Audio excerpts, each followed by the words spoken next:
How important is a first round bye for the Buccaneers in the postseason? And Evan Closky of 10 Tampa Bay joins us on WTSP Wednesday to give his opinion on the Antonio Brown situation following Bruce Arians' comments on Monday. And he's going to give us his predictions for the showdown with the Saints. Let's get to it. You are Locked On Buccaneers, your daily Tampa Bay Buccaneers podcast, part of the Locked On Podcast Network, your team every day.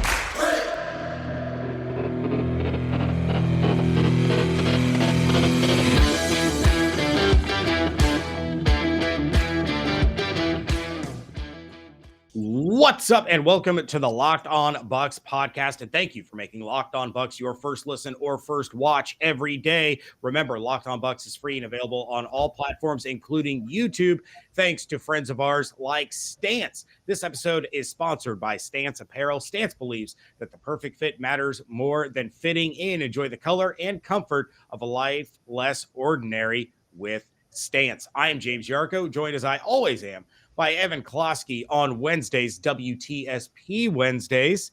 You can check out everything that I'm doing over at BucsNation.com.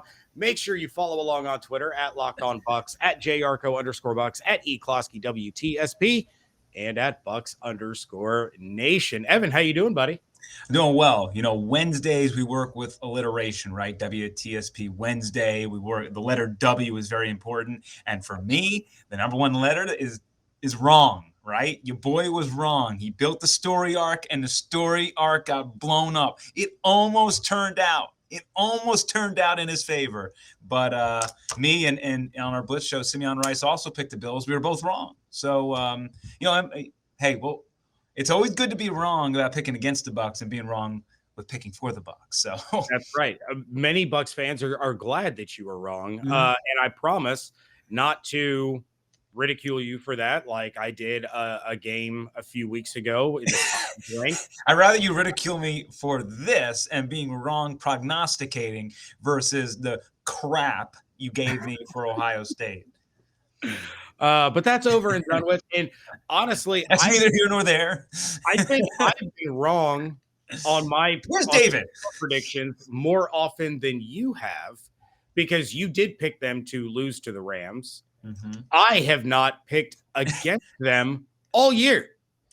So I think you're up on me in the overall standing. So that should say something. But somebody that isn't saying something is Bruce Arians. And David and I talked about it on yesterday's episode, and he's not saying jack squat about the situation with Antonio Brown and Mike Edwards. He was asked about it, and he said that they're going to decide as a franchise, and they'll let us know when they know. Very, very non-committal to whether or not Antonio Brown or Mike Edwards are going to be back in the building. Now, my personal stance, I've said that I thought that if Antonio Brown did this by himself, he was going to be gone. The fact that Mike Edwards is roped into it a little bit, I think actually is a benefit for Antonio Brown if they come back. I do believe at the end of the day, they will come back. As David pointed out, if you get rid of Antonio Brown or Mike Edwards, you're talking about placing them on waivers. They will end up getting picked up by playoff caliber teams. And can you imagine what the Green Bay Packers could do with Antonio Brown added to their offense for a playoff run? Like, I don't think that's a situation that the Buccaneers want to put themselves in. But at the same time, Bruce Arians said, Antonio Brown, so much as steps on a ladybug, he's out of here. So what is your take on the situation now as it is played out and following Bruce Arians' comments? It's really complicated here because you're working with optics. That's what makes it really tough. So first off, let me just say this. The Bucs, who are dubbed Last Chance U by Lenny Fournette, they honestly have taken their punches in the past before. Mm-hmm. I don't know why all of a sudden they have to turn to the higher road. Now, that's not my personal opinion. I'm just calling it like I see it. Like, this is a team that has taken people who have passed over them because they don't want the negative PR. They have taken in those people and have gotten crap for it and have continued to trudge on. They're in Tampa Bay. They're not going to be the center of the universe in the sense of the TV onslaught, the radio, like just everything. I'm sure they're going to get it. I mean, it's going to be all over the place, but the window of how long it is, plus, the constituents you're talking about here, I don't know. So you have that wheel in motion that this team has set a precedent that they're willing to take on guys who have made mistakes. Now you bring up the pairing of Mike Edwards and Antonio Brown. I don't necessarily think, like, while I understand what you're saying, they can always frame it as this is Mike Edwards' first strike. This was Antonio Brown's last strike. So it could be like, we are willing to keep Mike Edwards. We're not willing to keep Antonio Brown. But to your point that David said is true. Honestly, the best punishment to save face would be, we're probably going to keep them employed and not play them. That we are going to punish them internally. This way you keep them under your umbrella. They make their money, and you probably get to save face saying that we are taking the higher road and not using them. There might be a possibility here where if I was Jason Light or the Glazers thinking about this, and no matter what, this road would probably come off as disingenuous, but you probably should suspend them again. Hey, these were the NFL suspensions. Now we are going to suspend them 3 games. And that would bring them back week 17, and you would have them for the playoff run. You would then get out in front of the PR machine and say, look, they are going to be suspended for a third of the season. The NFL did their suspension. We did ours. And I don't know what they can do, whether they can suspend without pay. I don't know what's in the, NFLPA, NFL, I don't know what they can do there, but they can suspend them at least, even if it's with pay. But that, to me, I think would be a way to okey doke the PR machine a little bit. I think people would call them out and say, well, of course you're going to do this. This is like, like Miami or Ohio State back in the day, self-imposing a ban when they weren't good, Sure. It's like, well, what does that affect your whole season? But, I think that's an option. When it's all said and done, it's going to be a tough look for Bruce Arians if they do keep Antonio Brown. I do think it's a different narrative for Brown versus Edwards for what I just mentioned. But Bruce Arians is on the record saying if he gets squirrely again, he's gone. Like, it's that easy, right? He pretty much said, we're going to bring him in. He's been a good guy. If he goes off that track, he's gone. Now, if he keeps him, he's got to define what he meant. So is that what you're just saying about domestic violence? So the guy is continually doing things that he did poorly before, right? It's not new, him not paying a chef or somebody. Like, he's repeatedly not paid people who have worked for him. That is a recurring issue. So you want to talk about growth? That isn't growth. To me, that's a problem with him, that he continually does this. Now, it might not be of the domestic violence realm, but you want to tell me that he's grown up as a person. I can't necessarily believe that when he's still making the same mistakes he's made in the past. So when you say you have a last chance, I expect it to be a last chance. So yeah, I mean, we can all talk about whether, he should be suspended, not be suspended, whatever it might be. And I don't know which way the Buccaneers are going to go. I think Bruce Arians was quoted on a radio show later saying it's like 50-50. They got to sort through it. But in the end, I just hope that if they keep him, Bruce Arians can come up with an answer. Because as a member of the media, it's important to ask. You said he was on, he had a last chance. This is more than a last chance. It is. He just got suspended 3 games by the NFL for falsifying a vaccination card, which is a federal offense. So, I'm not inputting my opinion into this situation. I want to make that clear. What I'm simply saying is what Bruce Arians has told us and what the team could possibly do and the routes they can go. as of right now, we do not know. And I'm thinking maybe by the end of the week, we'll have some insight into where they lean. Okay. Well, we're gonna talk a little bit more about this on the other side because I do have one other thought that I would like to get your opinion on. But first, we have to talk about the fact that the Buccaneers could potentially be playing in Super Bowl 56 at SoFi in less than 100 days and on location. The official hospitality partner of the NFL is the only place to score a once in a lifetime Super Bowl ticket and experience package. Select your exact seats. Choose from elite experiences featuring an exclusive pregame celebration with NFL legends, five-star Los Angeles hotels, and food by the great Wolfgang Puck. Visit on location exp.com/SB56 for more information or search Super Bowl on location. That's on location exp.com/SB5 or search Super Bowl on location. Today's title sponsor of the show is our friends over at Stance. Stance is an apparel company providing super soft, entirely unique clothing items that are fun to wear. They just launched a new line of active apparel, perfect for holiday gifting time. I own some of their socks, and I'm going to tell you, I love the unique and licensed design and feel of the socks themselves. Founded in 2009, Stance Apparel represents a radical reinvention of socks, underwear, and active apparel. With a sharp focus on comfort, quality, and creativity, Stance brings an atypical aesthetic alongside some of pop culture's hottest collaborators for the ultimate in style and self-expression, because everything you wear should be a direct extension of who you are and how you feel. For example, my children, I have like the Hanes socks, the Under Armour socks, all those. My kids steal them all the time. So my wife, and the laundry does it too, yeah, my wife, dryer, I should say, that she is, got me a bunch of Dunder Mifflin The Office socks from Stance. I have seen The Office beginning to end every season over 30 times. Little bit of a fan. She saw those, immediately thought of me and said, you know what? James needs to have these. So I can vouch for how fantastic they really are. Stance 30 times? 30 times.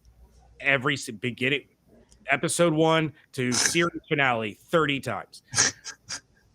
Stance believes that the perfect fit matters more than fitting in, that those who feel good do good. Go see for yourself. Register for an account at stance.com and get 15% off your first purchase. Use promo code LOCKED ON, LOCKEDON, at checkout to apply. Enjoy the color and comfort of a life less ordinary with Stance.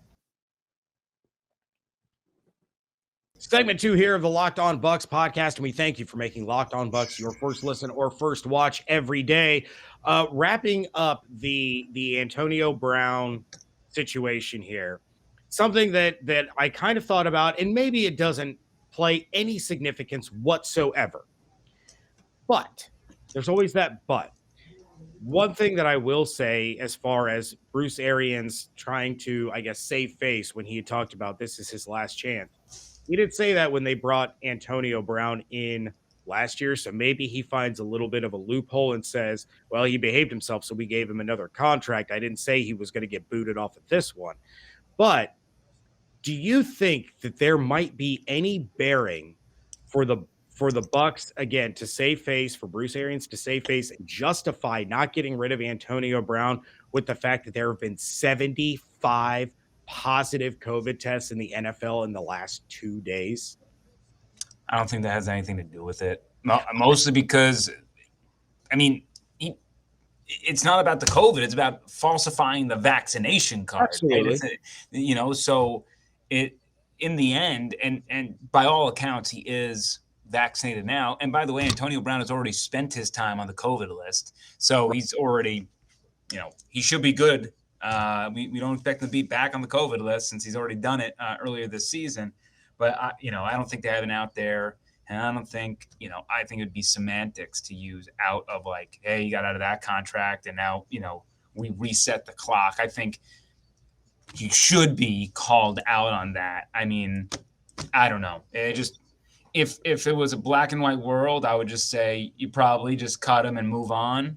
but it is complicated because you don't want him to go to a competitor. Right. And that has to be weighed fairly in the public, which it probably won't be, by the way. Just warning, people are gonna be pissed no matter what. Heads up. But sadly, that's got to be an understanding that if they do end up keeping him, it has to be of the fear that somebody would pick him up, because you can say we're doing the right thing, but in the end, he's still able, like, unless the commissioner suspends him and takes him out of the pool, then somebody else can pick him up. And it's like, oh, good on you for being Dudley Do-Right, but what lesson did he learn? Because he's on another team now, and he can still win a Super Bowl. And so it's like, what are you trying to accomplish here as somebody who's trying to keep Antonio Brown on the right path? It should be the NFL who takes him out of the loop. And if the NFL is not going to take him out, they gave him, in the end, the NFL gave him a 3-game suspension, and that was that. So, the Buccaneers can just say, look, the NFL, they reviewed everything. They came down with this punishment, and we accept that punishment, and we're going to move on from it. And, it'll probably be a 24-hour cycle, and that'll probably be it. Yeah, I really honestly believe that there's no bearing, like there's no correlation between the two. But I figured because COVID is now in the spotlight, it was worth asking the question because I know somebody will. But Evan, let's go ahead and jump over to the voicemail line. I know we have a question from a guy who, honestly, he appears on WTSP Wednesday relatively often. So let's jump over and listen to that. What up, boys? Fire the cannons, baby. We're 10-3. Man, it feels good to see us up in the leadership board while everybody is running wild card and playoff spot and in the hunt and all of that stuff, baby. We're 10-3. Just wondering, I know that, the goal is to hopefully get the first seed spot. But just a question to throw out there. I don't know. I just feel like it's better for us to not get a bye.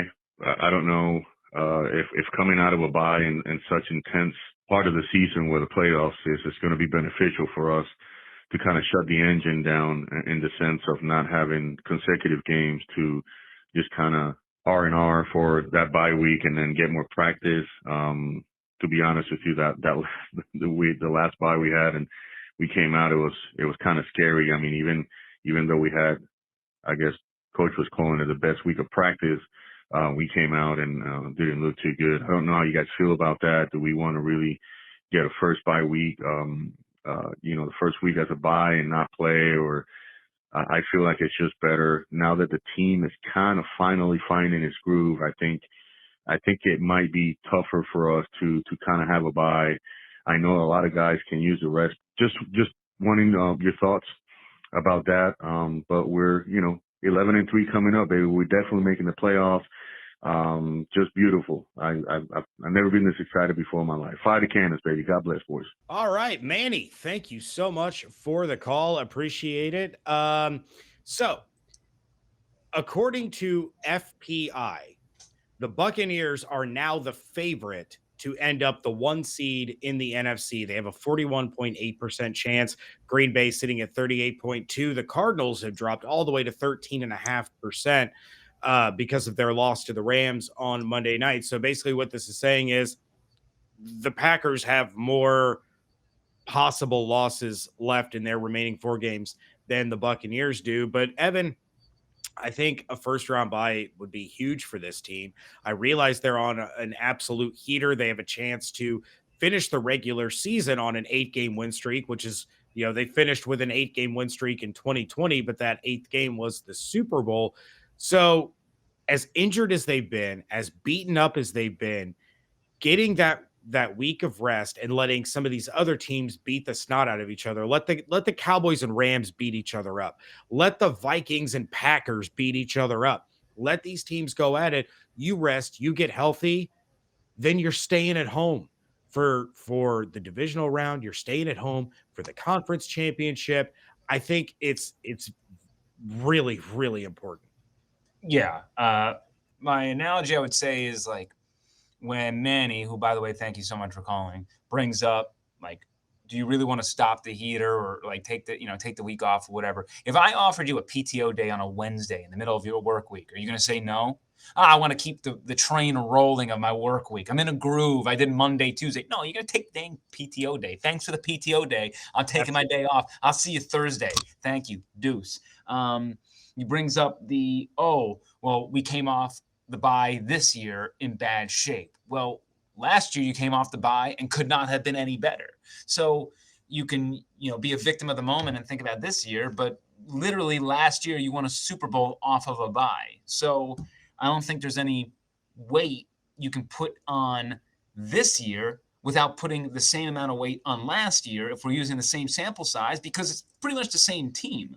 And then honestly, you always take the bye, because remember, the bye is attached to the fact that you have home field advantage throughout the playoffs. You got to come through Ray J, which, by the way, the Bucs are undefeated this year inside their own building, to go to SoFi Stadium.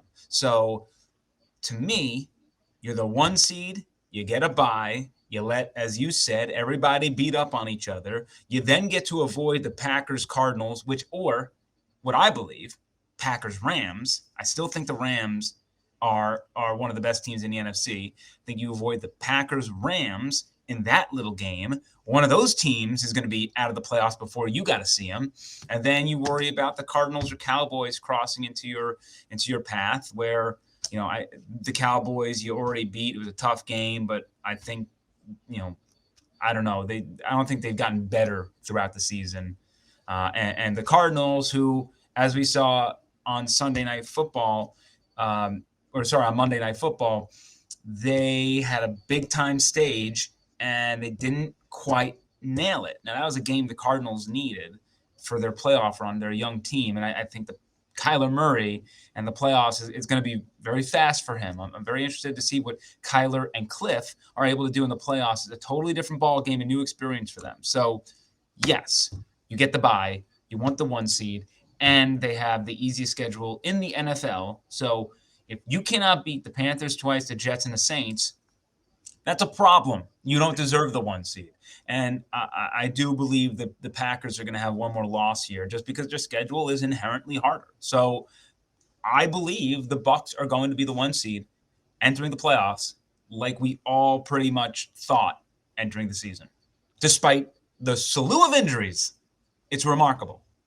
I just, real quick before we get to this break, I want to rewind the clock, Evan, to my appearance on the Blitz when we gave our record predictions, and I said 14-3 and got quite the reaction. And if the Bucs run the table against the Saints, the Panthers twice, and the Jets, what's their record going to be? No comment. All right. Well, that prediction will end up being just as good as everyone's favorite protein bar. And of course, I'm talking about Built Bars with so much holiday goodness, rich with decadent flavor, covered in chocolate, but amazingly low in calories, sugar, net carbs, and fat. But high in protein, you get the best of both worlds, delicious and healthy. You want raspberry, mint brownie, cookies and cream, peanut butter brownie, cherry, double chocolate, all kinds of choices over there with Built Bar. They give you that extra fuel to power through all of your holiday shopping, to stand in the endless lines, or whatever to get through having to deal with the in-laws. You know what I'm talking about. You need that little boost to finish out that visit. Tell Santa you want the stockings filled with some cookies and cream or peanut butter brownie Built Bars, and you are going to be one happy person on Christmas morning. Go to built.com. Use promo code LOCKED15. You're going to get 15% off your order. Again, promo code LOCKED15 for 15% off at built.com.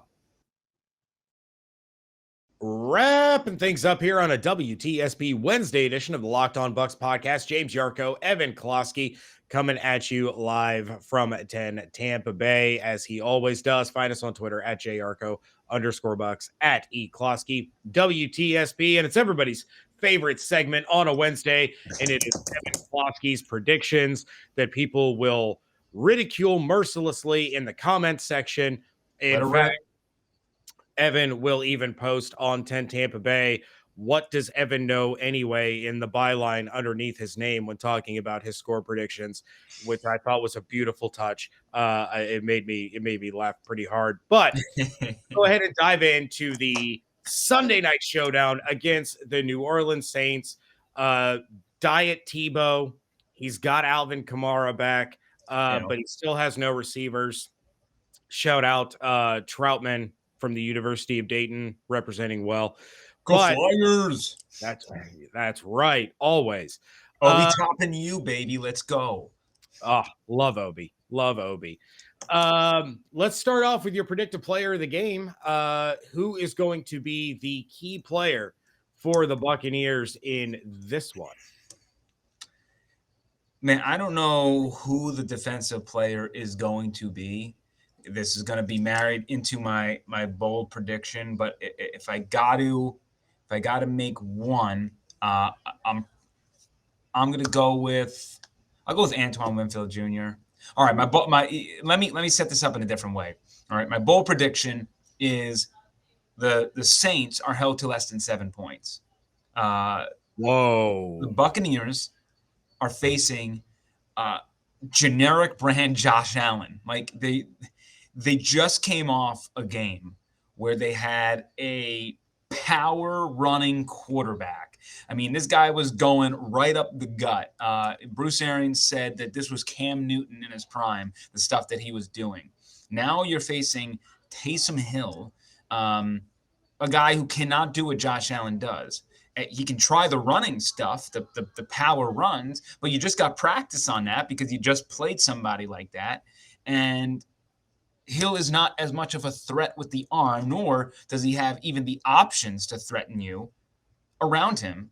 So the offense is not nearly as prolific as what you faced with the Bills. You pretty much prepared yourself by playing the Bills against this team, except for Kamara, who, by the way, the Bucs historically have done very well against. And stopping the run is never their issue. So Devin White always seems to step up in those situations. I should say Devin White. I said it the first time, though. But I think this team is going to force turnovers.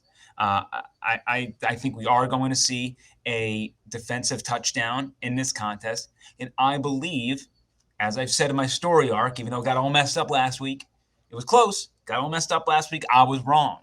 I think this is going to be an obliteration. I think the Bucs are out for blood. It's a hats and t-shirt game, as Bruce Arians said. And not only that, not only can they clinch the division for the first time since 2007, but they are going up against the Saints, who are all fat and happy because they beat this team earlier in the year. All fat and happy because they've beaten them in the regular season a bunch of times, to be honest. And I think the Bucs, who are trending upwards health-wise, much healthier in this game than they were in that last game in the Superdome, and a game which, by the way, the Bucs played like crud and almost had a chance to come back and beat them, which, to be fair, they lost Jameis Winston that game too, but that is what it is. But the Bucs played terribly, and if it wasn't for Brady kind of screwing up the 2-minute drill there at the end, could have won that game. So I think Brady remembers that fondly as well, and I believe this is going to be I'll just give my score, 31-6. Wow. Let's party. I hope you're right. As I said yesterday, Saints Week always makes me nervous. Just a friendly reminder to our viewers and our listeners, in seasons in which the Tampa Bay Buccaneers have finished by hoisting a Lombardi trophy, they have not beaten the New Orleans Saints in those seasons. So in the regular, is there 0-4? 0-4? Yes. 0-4 in the regular season when facing the Saints. In years, the Buccaneers win the Super Bowl. So if this game goes south for whatever reason, it's not panic time. It's going to be a little frustrating that you're going to miss out on the 1 seed, but it's not panic time because they've set the precedent now. With that, Evan, we are going to get out of here, but we thank all of you for making today's episode of the Locked On Bucs podcast your first listen or first watch every day, free and available on all platforms, including YouTube. But now make your second listen Locked On Bets, your daily one-stop shop for all your gambling needs. Locked On Bets, hosted by your boy Q, with expert analysis and insight from Lee Sterling. It is also free and available on all platforms. One more thing that you have to check out every Sunday is the Blitz. Evan, tell them about it. 11:30 with our boy Simeon Rice. Analysis, fashion, crypto. Really, we have many sides to us. So 11:30 on Sundays, 10 Tampa Bay, the Blitz. And remember, you can go check us out for all your Tampa Bay area sports on 10tampabay.com. You can check out everything that I'm writing about the Buccaneers over at bucksnation.com. Make sure that you're following along on Twitter at Locked On Bucs, at @JYarko_Bucs. David is at DHarrison82. Evan at Closky WTSP. And of course, at Bucs_Nation. Hope you all have an absolutely outstanding day. Stay safe, stay healthy, wash your hands, be good to one another. We thank you so much for joining us right here at Locked On Bucs.